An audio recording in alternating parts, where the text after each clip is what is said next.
Some of them are for you, some of them are just for me. Okay, I found out recently that racism is bad, which is good to know. Except, so you know, one type of prejudice that everybody's on board with and cool with. Watch as I prove it to you. I was sitting with my roommate on the front porch, and he looks out the window, and he goes, "Oh, those fucking people in our neighborhood." And it's like, got the 1,000-yard racist stare looking him down. There's two of them on a pair of bikes just rolling by, and he's muttering to himself, like, you know what it was? Mormons. Pair of Mormons rolling down the street, the sons of bitches with the helmets and the ties and the bikes and the bikes and the ties and the helmets. They're the only group of people it's okay to lock your doors and close your curtains and call your friends like, are they still here? Are they gone? And it's really, really awesome for me because I live in Minneapolis and I get to see all kinds of people I don't get to see, and I genuinely enjoy that in a very beautiful, I swear I'm totally not racist, I have brown friends kind of way. Like, I was born in Minnesota, man, and you run out of thinking white people are cool real quick. And now I live in the Twin Cities, and there's Somalian and Mexican and Muslim and like Chinese and everybody. The rainbow of America. It's really good. I enjoy it, honestly. Plus, Mexican chicks, smoking hot. Like, that helps too. Nothing defeats intolerance like a diversity boner. But other of my neighbors in the hood, not so much a fan of the finer meats.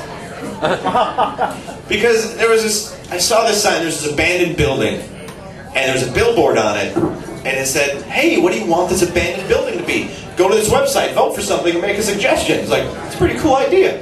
And somebody had spray painted in big black words, "How about something American?" Dude, fucking really? That's gonna do the trick? And like, you know, it was spray paint, right? You didn't have an accent. There was no sound. It didn't sound like that. But you know it sounded like that. Amurikan. And I was thinking about it, I was like, if someone is that racist, where they would like penciling in arts and crafts project to spread the message under cover of nightfall, like their life just has to suck. That's racism 101. Their life is awful and they're looking for somebody to blame. That's how it works. Anytime I hear somebody complain about like how the Jews control the media, I'm like, oh, schnookums. Do you need a blanket, some hot soup? How about a back rub? Tell me all about it. Nobody's that racist on purpose, where like their life works out and all their dreams come true because they wanted to hate everybody. That's not everyone's first idea. It's like, hey Timmy, what do you want to be when you grow up? A fireman or an astronaut? I want to burn down black churches. No, nobody does that. These poor, pathetic creatures, they need something to turn their lives around. Give them something to live for. Help them out, people. That's in the Bible, I think. Somewhere in between bros before hoes and never trust the cops. But it's there. I saw it. And it's honestly something I worry about a lot, because both of my parents are really racist, and I hope it's not contagious. Like, my dad, okay, he owns a chain of liquor stores. 40 years. He's been robbed like a dozen times. It happens, right? 3 or 4 times by black guys. There's no excuse for that. That's not cool. But you can see what's going on here. Like, if you get beaten up 3 or 4 times by guys wearing red shoes, you'll stop hanging out with guys wearing red shoes. Or stop getting drunk at the circus. Either way, you can see what's going on here. And like, you know, he's an immigrant from Greece. He came to America to follow his dreams of starting a business and oppressing people. I don't know. It's in the Constitution somewhere. And I'm working there at his liquor store for the last time. Dun, dun, dun. Strap in. There's a store here. Working the front desk. And this black couple walks in. Think liquor store customer. And you have thought everything these people were not. Upstanding members of society. Looked like they had bathed that day, a pair of shoes each, like they got it together, right? Not 10 feet from the front door, my dad says out loud, not even whispering, "Phil, watch those black people, make sure they don't steal anything." Not even like, what? How does he get away with that without getting sued or beaten up? You say, here's the secret. He taught me Greek, and he said that in Greek, so he thinks we're like secret agent racists together with Dakota rings and trench coats. And oh boy, did we get code names? I told him to go fuck himself. Now I don't work there anymore. But my dad's the one type of race. There's two kinds, by the way.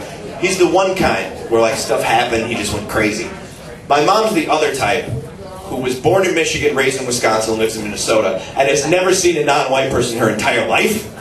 So her racism department in her head is just this empty box of no experience where some wires get crossed and bullshit flies out of her mouth. It's like, black people smell like penguins. Like, whoa! Where'd you pick that one up? I don't know, black magazines I read, Sports Illustrated. And then my mom is the same kind of thing. There's something going on here. I'm her firstborn, I'm her baby. You can see what's happening, and she just takes it like 9 yards too far. Because I'm running up to the cities to visit my friend, and she's just on a roll. Like I'm going to get lost and run out of gas, get hit by lightning, and drive off a cliff, off of 35 somehow. The seas will boil and the moon will turn blood red. Like she's going. She's on a roll. And I'm trying to calm her down. I'm like, Mom, if I get lost, I'll just ask a cop for directions. She's like, Phil, you can't ask a cop for directions because you look like a Mexican and they'll shoot you. So apparently my mom thinks I'm a Mexican. I'm in fact a Mexicant. You'd think the list of people who knew what my heritage was, the lovely lady who front pooped me out of her claptrap would be on the top of that list. Not so much. Secondly, Minneapolis' finest has a standing order to gun down any brown person on the wheel of an automobile, and her baby's going to get caught in the crossfire. But I was talking about my dad. He told me like the best story about racial relations I've ever heard. Honestly, it's really beautiful. Because he knew this guy in college who was Muslim. But this dude would eat pork all the time, which you can't do. That's one of the rules. Like, they're not allowed to. But this Muslim dude, bacon wrapped pork chops with a ham sandwich to wash it down, like all the time. And my dad's like, Muhammad, how do you get away with that? Doesn't that anger Allah?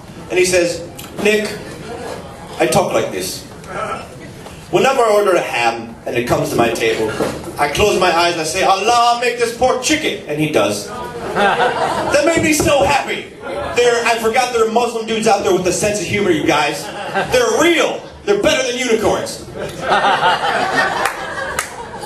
And the thing with terrorism that makes me giggle so much, specifically with this story, like, I was in Mexico having a good old Mexican time, right?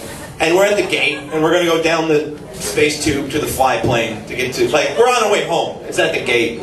We're just chilling there, and they stop somebody, and they give her a random bag search. She happened to be white, which I thought was funny.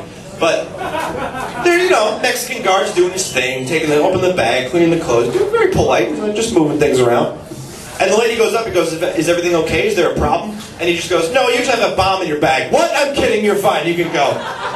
Laughed my balls off. Funniest thing, you can't do that up here. You can't joke about a bomb in the airport. You can't even see there's not enough room in my bag. Because room kind of sounds like boom, and then they tackle you, and your life's over. This hombre, huevos grandes, muy macho. I want him up here. I'll push him over the fence. I'll buy his green card.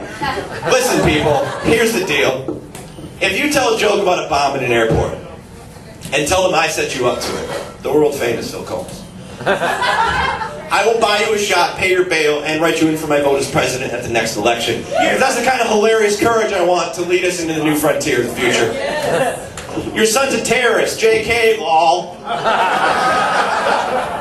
It's